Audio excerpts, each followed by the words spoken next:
Hello everyone, welcome to the commerce achiever platform.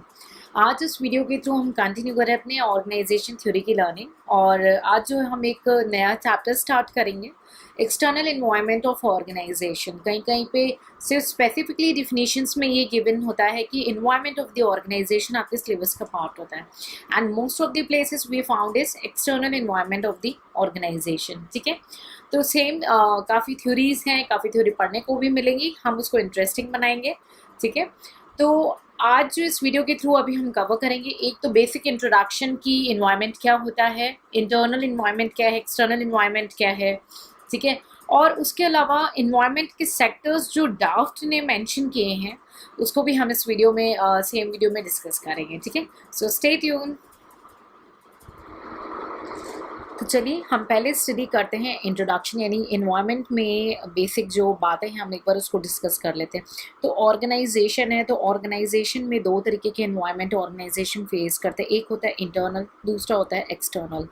Internal environment वो होता है जो ऑर्गेनाइजेशन अपने इंडिविजुअल उसके कंट्रोल में आता है, लाइक ऑर्गेनाइजेशन के रूल्स एंड रेगुलेशंस हो गए, शेयर होल्डर्स हो गया, मैनेजमेंट हो गया, करंट एम्प्लॉयज़ हो गए, ट्रेड यूनियन हो गया। ठीक है, और अगर एक्सटर्नल की बात करें तो एक्सटर्नल में आता है कि आपका लीगल हो गया, टेक्नोलॉजिकल हो गया, आपका गवर्नमेंट के रूल्स एंड रेगुलेशंस हो गए। ठीक है, पॉलिटिकल हो गया। ठीक है, तो ये सारे फैक्टर्स जो हैं हमारे एक्सटर्नल होते हैं, और ये जो इंटरनल है वो ऑर्गेनाइजेशन के इंटरनल होते हैं। तो जो हम इन्वायरमेंट में अंडरस्टैंड करेंगे, तो कोई भी ऑर्गेनाइजेशन इन दोनों चीज़ों से फेस करता है, इंटरनल और एक्सटर्नल। इंटरनल तो उसके खुद के चैलेंजेस होते हैं जो उसे खुद फेस करना पड़ता है, और एक्सटर्नल पूरी इंडस्ट्री फेस करती है, यानी सबको इक्वली उसका इम्पैक्ट पड़ता है।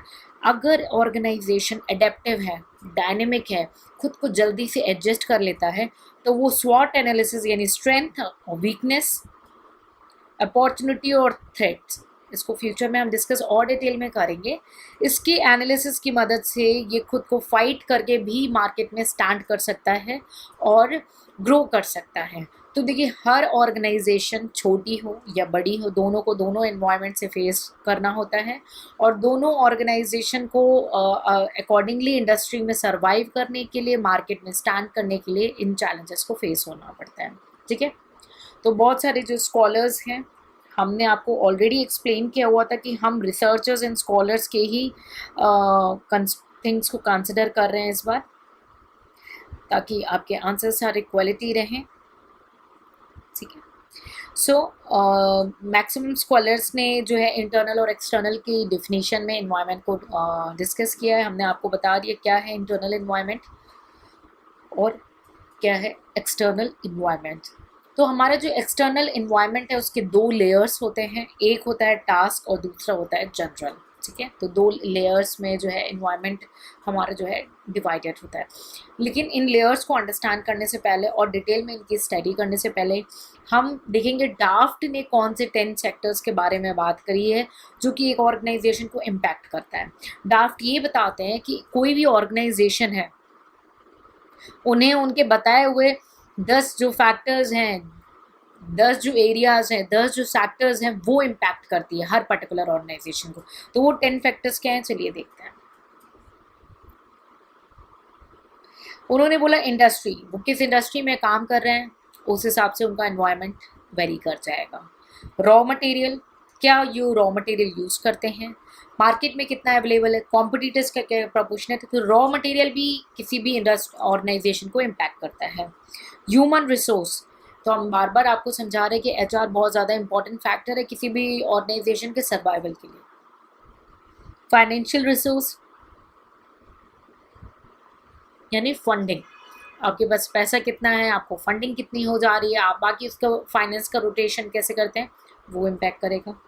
नेक्स्ट है मार्केट, आपकी मार्केट कौन सी है, मोनोपोली है, ओलिगोपोली है, या परफेक्ट कंपटीशन है, गवर्नमेंट का इंटरफेरेंस है, प्राइवेट फुल है, या आपके अगल बगल कितने कॉम्पिटिटर्स है, कंप्लीट मार्केट इम्पैक्ट करते हैं। Next is technology, then general economy, ठीक है, जो आपके मेन एरिया इकोनॉमी है, legal and government, socio cultural and international. इसमें कुछ एक्सप्लेन नहीं क्वेश्चन का नहीं है, बट ये कि ड्राफ्ट ने बोला कि ये जो 10 सेक्टर्स हैं ये किसी भी ऑर्गेनाइजेशन, किसी भी पर्टिकुलर ऑर्गेनाइजेशन को इम्पैक्ट करते हैं, ठीक है।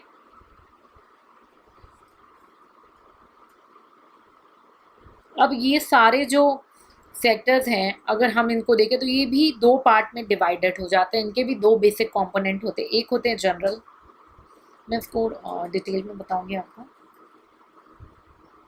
एक होता है जनरल जिसको हम बोलते हैं जो कॉमन है सबके लिए, ठीक है, जनरल एनवायरनमेंट, जो कि सारी ऑर्गेनाइजेशन को एक पर्टिकुलर सोसाइटी में सबके लिए कॉमन है। दूसरा है स्पेसिफिक, स्पेसिफिक को टास्क भी बोलते हैं। बहुत सारे स्टूडेंट एग्जाम हॉल में कंफ्यूज हो जाते हैं, तो एस के बाद टी आता है ना, तो बस ये लिंक कर लेना कि specific is the other name is task environment, ठीक है। ये एनवायरनमेंट वैसे एनवायरनमेंट होते हैं, ठीक है, जो एक पर्टिकुलर ऑर्गेनाइजेशन को ही इंटरेक्ट करने पड़ते हैं इनसे, ठीक है। लाइक टेक्नोलॉजी चेंज हो रही है, ठीक है, या डिमोनेटाइजेशन हुआ, या जीएसटी आ गया, तो ये जो फैक्टर्स हैं, कुछ ऐसे फैक्टर्स हैं जो कॉमन है सारी ऑर्गेनाइजेशन को, तो वो जनरल टास्क में आ जाएंगे, जनरल में आ जाएंगे। और कुछ जो स्पेसिफिक टेक्नोलॉजिकल एडवांसमेंट है ना, कि किसी पर्टिकुलर एरिया, उस पर्टिकुलर एरिया में इम्पैक्ट आ रहा है, ठीक है। फॉर एग्जांपल अभी टेस्ला आने की बात होगी, ठीक है, या आपका जो है अमेज़ॉन आया, तो अमेज़ॉन रिटेल सेक्टर को इम्पैक्ट कर गया, एजुकेशन सेक्टर पे उसका इतना इम्पैक्ट नहीं आया। तो ऐसे देखिए an number of the example हो सकते हैं, है ना। तो कौन सा जो पर्टिकुलर ऑर्गेनाइजेशंस को इम्पैक्ट कर रहा है, एक पर्टिकुलर इंडस्ट्री को इम्पैक्ट कर रहा है, वो हो गया स्पेसिफिक और टास्क, ठीक है। तो हमारा जो स्पेसिफिक टास्क है वो एक तरीके से क्लोज एंडेड है, वो केवल एक ऑर्गेनाइजेशन को इम्पैक्ट करता है, ठीक है, वो डायरेक्ट इफेक्ट करता है उस पर्टिकुलर ऑर्गेनाइजेशन को, ठीक है। इसके भी जो आपके जो टास्क इन्वायरमेंट हैं, इसके 5 कंपोनेंट्स हैं, उसको देख लेते हैं हम एक बार, ठीक है। इसके जो 5 डायमेंशन, एक है कॉम्पिटिटर, आपके कॉम्पिटिटर का क्या रिस्पॉन्ड रह रहा है उससे, ठीक है। नेक्स्ट होता है आपके कस्टमर्स, ठीक है, मैं पहले ब्रॉड एरियाज आपको मेंशन कर दी। देन एम्प्लॉय हो गया आपके, स्ट्रेटेजिक प्लानर्स, सप्लायर, ठीक है। ये हो गया आपके स्पेसिफिक टास्क, यानी जो उस पर्टिकुलर ऑर्गेनाइजेशन को इम्पैक्ट करते हैं, ठीक है। कॉम्पिटिटर्स, कस्टमर्स, एम्प्लॉयज़ हो गए, डिस्ट्रीब्यूटर्स हो गए, लेबर भी हो जाते हैं, ठीक है, और बता देती हूँ लेबर भी हो जाते हैं, रेगुलेटिंग एजेंसीज हो जाती हैं, है ना। तो कॉम्पिटिटर जो है क्या करेंगे, जो भी कॉम्पिटिटर्स होंगे वो क्या होंगे, हायर मार्जिन के लिए सोचते हैं, यूनिक फीचर प्रोवाइड करेंगे तो बेनिफिट मिलेगा उनको, क्रेडिट डिफ्रेंशिएशन होगा। फॉर एग्जांपल आप देखिए सारे लोग शू बनाते हैं, नाइक हो, एडिडास हो, प्यूमा हो, है ना, सारे शू मैन्युफैक्चरिंग्स हैं, ठीक है, डिफरेंट सेगमेंट्स में, ठीक है, और अपने अपने एरियाज का प्रीमियम अकॉर्डिंगली चार्ज करते हैं, है ना। कस्टमर्स की बात करें तो ऑर्गेनाइजेशन कस्टमर्स के लिए भी कॉम्पिटिट कर रही होती हैं, होलसेलर रिटेलर के लिए भी कर रही होती हैं, है ना। कस्टमर ही तो है जो ऑर्गेनाइजेशन की सक्सेस डिसाइड करती हैं एक तरीके से, ठीक है। फॉर एग्जांपल आपका जब आप एप्पल के डिवाइसेस लेते हैं तो एप्पल का कस्टमर सपोर्ट सर्विस बहुत अच्छा है, ठीक है, तो ऑर्गेनाइजेशन को अपने आप को कस्टमर के ऊपर भी बहुत ज़्यादा ध्यान देना पड़ता है। इंटरनल में और क्या डिस्कस कर सकते हैं, अपने सप्लायर कर सकते हैं, सप्लायर के कितना बार्गेनिंग पावर है, क्योंकि अगर आपके रिसोर्सेज जो रेयर हैं तो डिपेंड करता है कि आप कैसे इंटरेक्ट कर रहे हैं सप्लायर के साथ, ठीक है। अगर रॉ मटेरियल आपको चाहिए जो कि सप्लायर जो आपको मिल रहा है वो रेयर है, ठीक है, या सप्लायर उसके बहुत कम है इनके मार्केट में, तो आपकी बार्गेनिंग पावर वहाँ पे कॉल करती है, ठीक है। एक अच्छा रिलेशनशिप आपको मेंटेन करना पड़ता है, ठीक है। तो कंपनी को बहुत ज़्यादा ही अपने रिस्क को मैनेज करने के लिए सप्लायर के साथ बहुत अच्छे टर्म्स बनाने पड़ते हैं, ठीक है। एग्जाम्पल के तौर में अभी मुझे जो रिसेंटली आ रहा है नेस्ले, ठीक है, अब जैसे कीर्ति न्यूट्रिएंट्स लिमिटेड है इंडिया का, ठीक है, वो नेस्ले को लेक्टिन देता है बेबी फूड्स के लिए, ठीक है।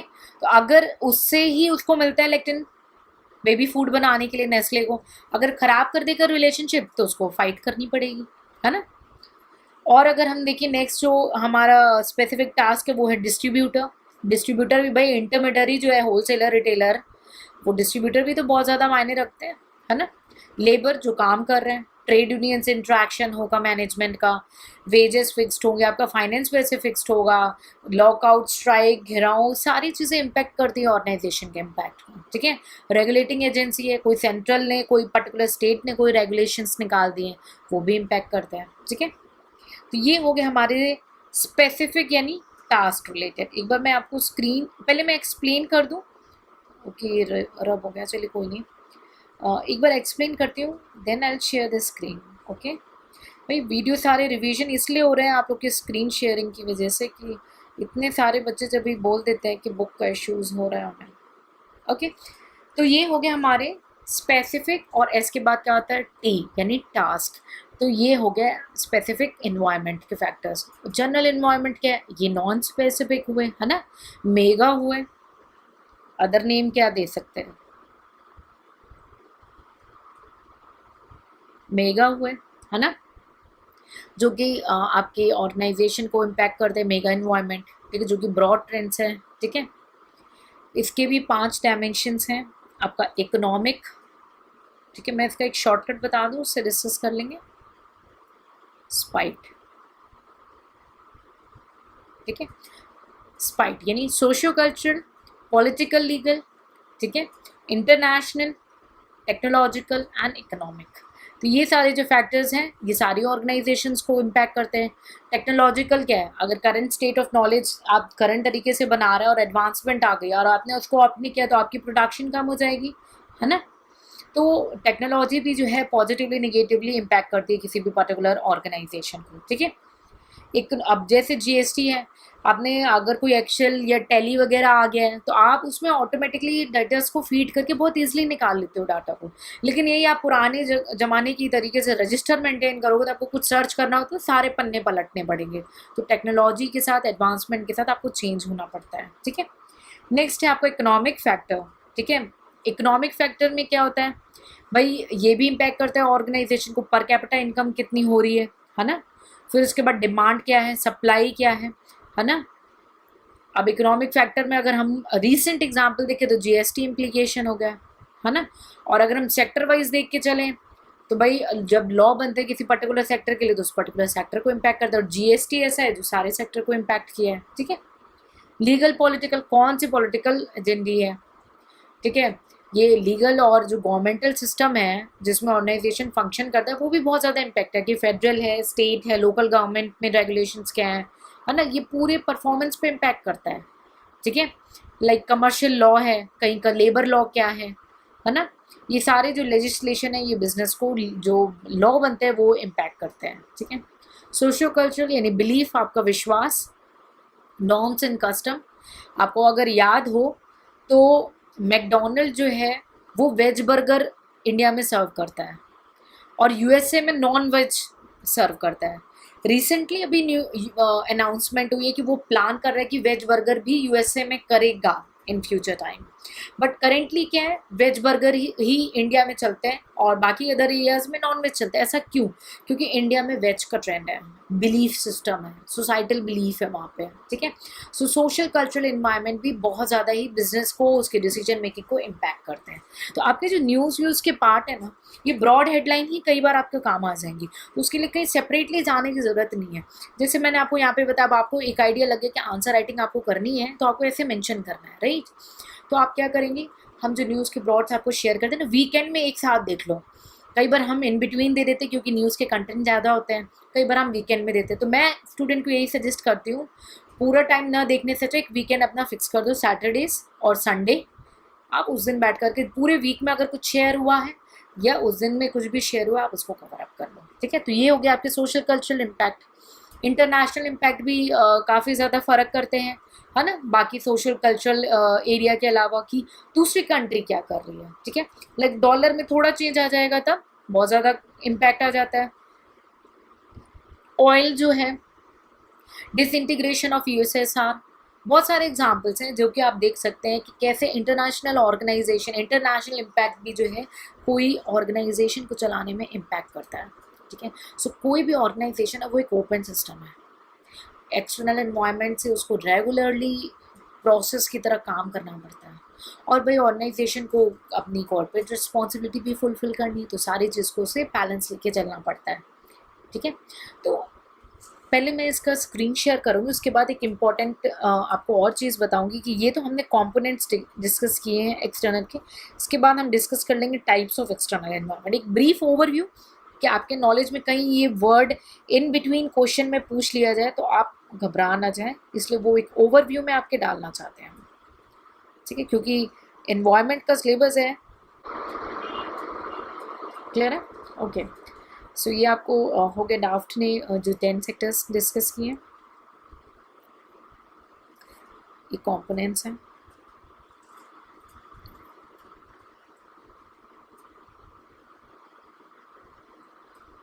नेक्स्ट ये सारे कंपोनेंट्स हैं।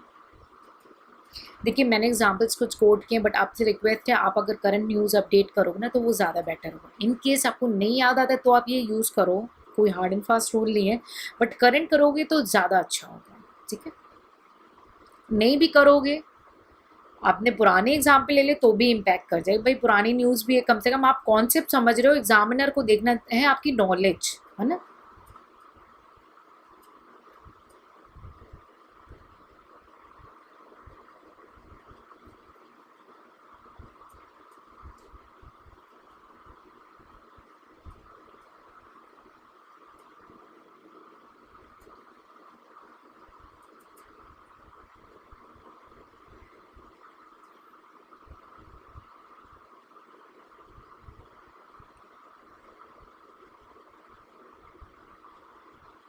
पॉज करके रीड कर लेंगे प्लीज़, और जिनके पास बुक है आप बुक रेफर करेंगे। अमेंडमेंट्स तो जो एग्जिस्टिंग स्टूडेंट हैं उनके पास चले गए होंगे बुक्स के। ठीक है,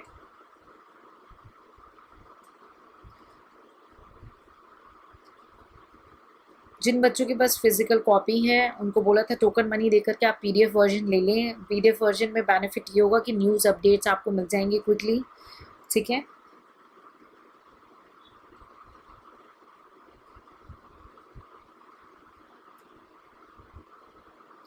ठीक है, तो हम अब समझेंगे एक्सटर्नल एनवायरनमेंट। 3 हमने आपके सामने शो किए हैं, turbulent, hostility and differentiated. Turbulent क्या है? ये ऑर्गेनाइजेशन का ऐसा एनवायरनमेंट है जो कि रैपिडली चेंज होता है, टेक्नोलॉजी इकोनॉमिकली की वजह से बहुत ही रैपिडली अपने अंदर चेंजेस लाता है। हॉस्टिलिटी एनवायरनमेंट क्या है? जो कि स्ट्रॉन्ग कॉम्पीट करता है। ठीक है, एंड डिफरेंशिएटेड क्या है? जो differentiate on the basis of variety. ठीक है, बहुत सारे वैराइटीज़ एंड फॉर्म्स में आता है। ठीक है, तो दीज 3 बस थोड़ा सा ओवरव्यू कि वर्ड आ जाए तो घबराएंगे नहीं। टर्बुलेंट यानी जो रैपिड चेंज हो, है ना, characterised by the rapid changes caused by technology, economic changes, political और legal. And hostility means hostile, घबरा कॉम्पीट करेंगे, characterised by the strong competition. And differentiated is characterised by the variety of technologies, markets and shares. तो यानी ये variety पे focus करे, ये competition पे, ये रैपिड चेंज में। ठीक है,